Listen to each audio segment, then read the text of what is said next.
Je fais cette petite vidéo, bien que je me trouve un petit peu fatiguée, mais ça va, parce que, vous savez, quand on vous... on vous... on vous empêche des fois de dormir, ça m'arrive. Vous savez, quand je bascule dans l'onde du sommeil, comme je l'expliquais dans la vidéo la toute première vidéo, je crois que j'ai postée sur cette chaîne, que j'ai ouverte à la fin il y a un mois à peu près, je sais plus.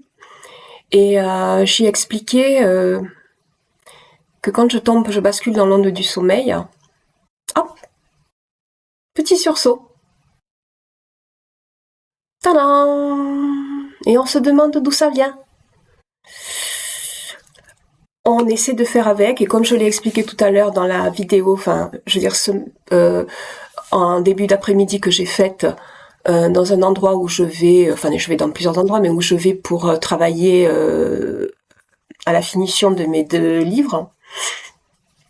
J'ai expliqué tout simplement ce que je pensais déjà de ce qui est arrivé en Suisse, hein, où je suis vraiment de tout cœur avec toutes les familles. Hein, comme je dis, vraiment, en plus je connais bien la Suisse, donc c'est encore qui plus est encore plus le cœur qui parle. Mais je disais aussi qu'il faut penser à tous ces gens qui sont ciblés, hein, ciblés par des armes, ciblés par des fréquences, ciblés par des technologies, les technologies nouvelles qui ont été, même si on parle d'IA, si on parle de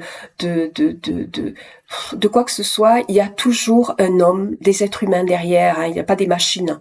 Derrière ces machines, il y a des êtres humains. Vous saviez que même comment on l'appelle, le PDG d'OpenAI, donc celui qui est le président donc de ChatGPT, sa sœur l'a poursuivi a porté plainte contre lui et son frère pour des histoires de viol, d'inceste dans la famille quand elle avait 3 ans, je crois. Et elle a dit en fait, dans sa plainte, elle explique tout simplement que elle explique ce qu'on lui fait subir, c'est-à-dire une mort sociale lente mais certaine. Ça vous rappelle quelque chose? Moi, oui. Une mort sociale, tout ce qu'elle entreprend, en fait, c'est compliqué de le concrétiser, des maux de tête, des attaques dont elle dit clairement, en fait, elle explique que voilà, hein, ce sont des attaques psychotroniques, et elle demande donc à son frère évidemment de s'exprimer par rapport à ça. Et que dit la famille? Eh bien, la famille dit tout simplement, ils se sont réunis tous ensemble, formé une espèce de coalition pour la faire passer pour folle.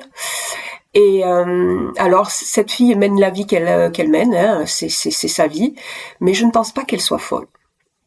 Vous me direz ce que vous en pensez. Je crois qu'elle s'appelle Annie Atman ou quelque chose comme ça. Enfin, c'est la sœur du PDG de ChatGPT 5, hein, 5e génération. On verra ce que donnera la 6e et la 7e. On verra bien. Là, ce que je voulais dire, c'est simplement que par rapport à je voulais revenir à ce qui s'est passé en Suisse. Et dans les actualités de ce soir, je regardais un petit peu et j'ai vu que, à un moment donné, un journaliste, tout de suite, comme un cheveu sur la soupe, pendant qu'il fait intervenir en fait quelqu'un qui professionnellement est capable d'expliquer combien de temps il va falloir avant que les familles des victimes puissent avoir des réponses, où est leur enfant ou leur membre de la famille. Et puis là, il y a quelqu'un qui parle, qui explique ce qui est les possibilités qui sont les moyens qu'a l'Europe en fait de pouvoir agir au plus vite, d'intervenir et d'apporter une réponse définitive aux membres de la famille. Et là, comme un cheveu qui vient de se poser sur la soupe, le journaliste lui demande, vous allez voir, et Israël, il n'est pas plus... quelque part, il explique qu'Israël serait-il pas plus calé en matière de recherche pour... le gars, bon, il dit rien, parce que vous savez, aujourd'hui, il y a deux mots on le sait, qu'il faut surtout pas dire, et ça n'a rien à voir avec les Juifs en plus, parce que les Juifs, ils se sont aperçus de beaucoup de choses ces derniers temps, c'est qu'eux aussi étaient très attaqués, et ils vont s'en apercevoir de plus en plus, que ça n'a rien à voir avec les religions, ce qui se passe, c'est tout simplement un projet ténébreux, et dans les ténèbres, il n'y a pas de religion, il n'y a pas de couleur, il n'y a pas de race, c'est juste la lie de l'humanité qui est à l'œuvre. Mais pour notre plus grand bonheur, on va dire aussi que par rapport à elle, on va chercher des ressources intérieures qui sont tellement inconnues par nous-mêmes que on est forcé de faire un retour sur soi et que là émergent de nouvelles choses où on se dit tiens, je savais pas que j'étais capable de faire ça. Et pourtant. Donc voilà. Et donc et là, il arrive comme un cheveu sur la soupe. Donc le journaliste, il a essayé quand même de le faufiler dans son truc parce que je pense que ces gens-là aussi sont payés pour ça. Et puis non, il lutte pour une certaine idéologie. Et puis à côté de ça, on a par contre un journaliste suisse, je crois, enfin quelqu'un qui fait partie de l'autorité suisse, qui vient et qui vient avec un ministre italien ou quelque chose comme ça et qui dit voilà, il va falloir que nous unissons nos forces et nos moyens pour pouvoir. Et là, il parle au nom de l'Europe. Comme quoi c'est précieux de se mettre ensemble au nom de l'Europe. Oui, mais que l'autre journaliste, le premier d'une grande chaîne française, fait intervenir Israël. Pourquoi Israël? C'est quoi le rapport? Pourquoi? Déjà Israël c'est un mot qui à la base depuis des siècles devait irradier de beauté et de bonté, de par le chemin spirituel qui lui était attribué depuis le début. Mais là aujourd'hui, quand on parle d'Israël, on le relie à des conflits qui sont inhumains. Donc, qu'est-ce qu'il a à faire Israël, le nom d'Israël, dans ce que disait ce gars, ce professionnel, qui parlait de son métier tout à fait correctement? Voilà. Et quand vous passez sur une autre chaîne suisse, vous vous rendez compte qu'on parle d'Israël, c'est une chaîne suisse, ouais. Je pense, on parle de faire front, d'avancer en Europe. On inclut la France, l'Italie, c'est pas bien comme ça? Que chacun s'occupe. Donc si Israël a de meilleurs moyens, des meilleurs moyens techniques, c'est vrai qu'ils sont déjà propriétaires de Wix, du réseau très très connu.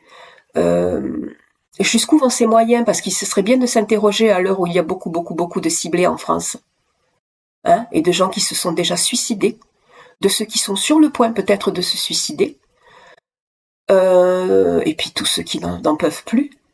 Donc ça serait bien aussi de se poser la question de jusqu'où vont les moyens d'Israël alors dans le cas justement des IA.